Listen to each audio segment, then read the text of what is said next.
तो हम शुरू से कह रहे हैं कि बिहार की राजनीति बिल्कुल ही गर्म है और बिल्कुल ही अलग है।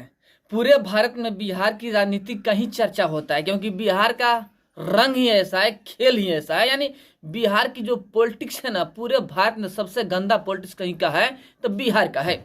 और बिहार के नेता सबसे करप्ट हैं पूरे भारत में, स्पष्ट दिख रहा है ना। क्योंकि यहाँ के लोग चारा घोटाला से लेकर के जमीन घोटाला तक में लिप्त हैं, सर से पांव तक। आप फिर भी दबते नहीं है, डरते नहीं है, सीना तान करके बोलते हैं। कोर्ट में जाके सर झुका लेते हैं, माफी मांग लेते हैं, फिर भी कहते हैं हम झुकेंगे नहीं। यहाँ के नेताओं का यही चाल चलन है। फिलहाल बिहार की राजनीति में खलबली मची हुई है। अब 12 तारीख तक बहुमत साबित करना है। बिहार में बीजेपी गठबंधन की सरकार बन चुकी है। नीतीश कुमार जी मुख्यमंत्री हैं। जब इंडिया अलायंस में थे तब भी नीतीश कुमार जी मुख्यमंत्री थे, और बीजेपी में है तब भी नीतीश कुमार जी ही मुख्यमंत्री हैं। बस डिप्टी सीएम चेंज हुए हैं। यहाँ पर सम्राट चौधरी जी डिप्टी सीएम बन चुके हैं, वहां पर तेजस्वी यादव जी थे। लेकिन मामला गंभीर है, मामला संगीन है, क्योंकि 12 तारीख तक बहुमत साबित करना है। सरकार तो बन गया, लेकिन बहुमत साबित करना है। लेकिन यहाँ पे बड़ा बड़ा खेल होते हुए नजर आ रहा है। हालात यह है कि कभी भी बिहार विधानसभा भंग हो सकता है, अब पुनः नीतीश कुमार की सरकार गिर सकता है। बहुत बड़ी कांड होने वाला है बिहार में, क्योंकि जीतन राम मांझी जो कि पूर्व मुख्यमंत्री रह चुके हैं बिहार के, वो बहुत बड़ा खेल करने वाले हैं। बताएंगे सारी जानकारी आपको, पूरा वीडियो दिखाएंगे, अंत तक बने रहिएगा। और अभी तक आपने हमारे चैनल को सब्सक्राइब नहीं किया है, प्लीज लाल बटन दबा के चैनल को सब्सक्राइब कर लीजिएगा, लाइक कर दीजिएगा और बेल के आइकन को प्रेस जरूर कीजिएगा, ताकि टाइम टू टाइम न्यूज का अपडेट आप तक पहुंच सके। और जो पहले से ही हमारे चैनल को सब्सक्राइब कर रखे हैं उनको दिल से धन्यवाद। आपको पता है हिंदुस्तान आवाम मोर्चा का अध्यक्ष जीतन राम मांझी, उनके पास 4 एमएलए हैं। वो आजकल इन जो नीतीश जी और बीजेपी का जो गठबंधन है एनडीए, उससे खफा नजर आ रहे हैं।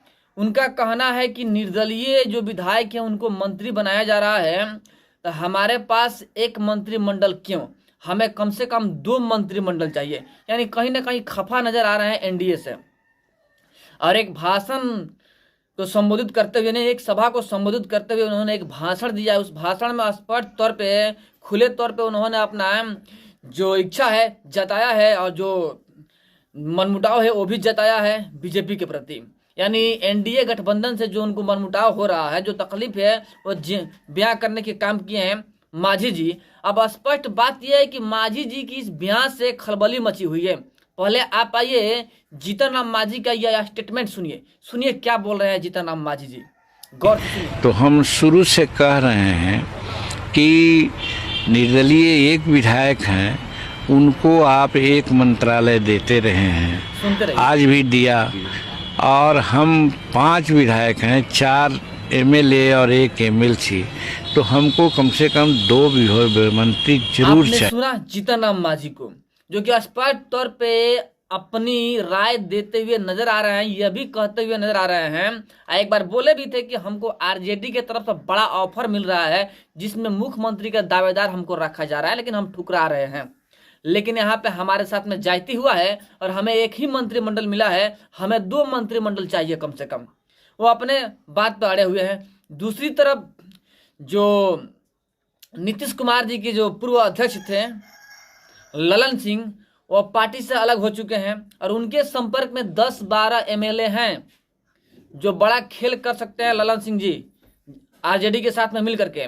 एक तरफ जो कांग्रेस के पास 19 एमएलए है, हैदराबाद निकल चुके हैं सबके सब। यानी कांग्रेस पार्टी अपनी सारी की सारी एमएलए को हैदराबाद बुला ली है कि कहीं हमारे पार्टी में से कोई टूटकर इधर उधर मत चला जाए। यानी 12 तारीख से पूर्व, जब तक मतलब कि जाके विधानसभा में अपना बहुमत साबित नहीं होता है, तब तक अपने अपने एमएलए को सुरक्षित रखने का कार्य किया जा रहा है हर एक पार्टियों के द्वारा। लेकिन यहाँ पे जेडीयू बिखरती हुई नजर आ रही है।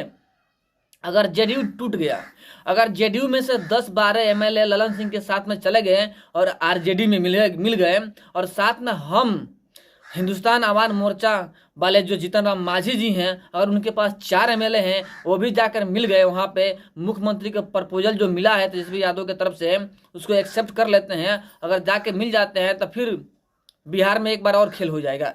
यानी बीजेपी की सरकार बनते बनते पुनः गिर जाएगा, और नीतीश कुमार जी फिर कुर्सी छोड़ देंगे।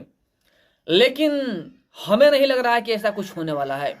खेल कुछ और ही हो जाएगा। 12 तारीख में समय है, 12 तारीख तक सभी अपने अपने एमएलए को बचा कर रखे हुए हैं।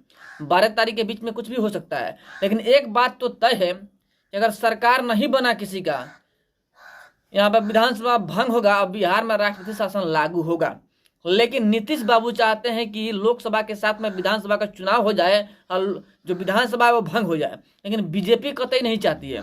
बीजेपी चाहती है कि विधानसभा के समय में ही विधानसभा का चुनाव हो। तो बीजेपी तो नहीं चाहेगी कि विधानसभा भंग हो। लेकिन जो तेजस्वी यादव के साथ में जो काम कर रहे थे पहले ना नीतीश बाबू जी, वो क्या बोल रहे हैं कि विधानसभा भंग हो जाए। लेकिन देखते हैं क्या होता है, विधानसभा भंग होता है कि नहीं होता है। क्या तेजस्वी यादव अपना पुनः स्थापित कर लेते हैं सरकार? क्या तेजस्वी यादव की अगुवाई में सरकार बन पाएगी बिहार में, या कि नीतीश जी बैठ चुके हैं मुख्यमंत्री बन के तो बने रहेंगे, या कि विधानसभा भंग होगा? बस समय आने पर पता चल जाएगा। 12 तारीख तक थोड़ा बर्दाश्त कर लेना है। 12 तारीख के पीछे देखिए कितना खेल होता है। अभी 12 तारीख आने में समय है ना, उसके पहले बहुत सारा खेल होने वाला है। लेकिन एक बात तय है कि बिहार में कुछ अलग ही होगा और अलग ही कहानी बनेगा। बस थोड़ा समय दीजिए और थोड़ा वेट कीजिए, पूरा का पूरा स्पष्टीकरण हो जाएगा कि खेल कौन कौन खेल रहा है।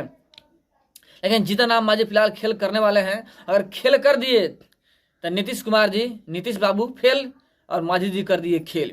यानी बिहार में नीतीश बाबू होंगे फेल और मांझी जी करेंगे खेल और बन जाएगा आरजेडी की सरकार। लेकिन संभवतः ऐसा नहीं हो पाएगा। बीजेपी के ही सत्ता रहेगा या भंग हो जाएगा, राष्ट्रपति शासन लागू हो जाएगा। चलिए, इससे किसी को कोई फर्क नहीं पड़ता है, लेकिन जनता को फर्क जरूर पड़ता है। इन लोगों के चक्कर में जो जनता है ना, पब्लिक है ना, वो पिरा जा रही है। क्योंकि महंगाई बढ़ेगी, इलेक्शन बढ़ेगा, महंगाई बढ़ेगी।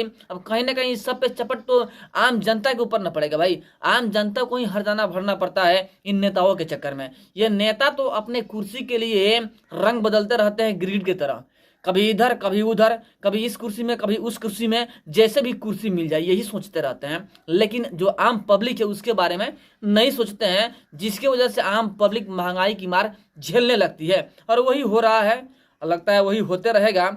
अगर जब तक एक पार्टी पूर्णतः बहुमत के साथ में अपना सत्ता कायम न कर ले, तब तक यही होते रहेगा। चलिए, जो खबर आएगा फिर आपको बताएंगे हम। फिलहाल जो सूत्रों के हवाले से खबर आया था उसके अनुसार हमने आपको बता दिया, फिर आगे भी बताएंगे। और चलते चलते एक बात और कहेंगे कि अभी तक आपने हमारे चैनल को सब्सक्राइब नहीं किया, प्लीज़ लाल बटन दबाइए और चैनल को सब्सक्राइब कर लीजिए, लाइक कर दीजिए और बेल के आइकन को प्रेस जरूर कीजिएगा, ताकि टाइम टू टाइम न्यूज़ का अपडेट आप तक पहुँचता रहे। फिर मिलते हैं आपसे हम बड़े अपडेट बड़े न्यूज़ के साथ में। तब तक के लिए जय हिंद।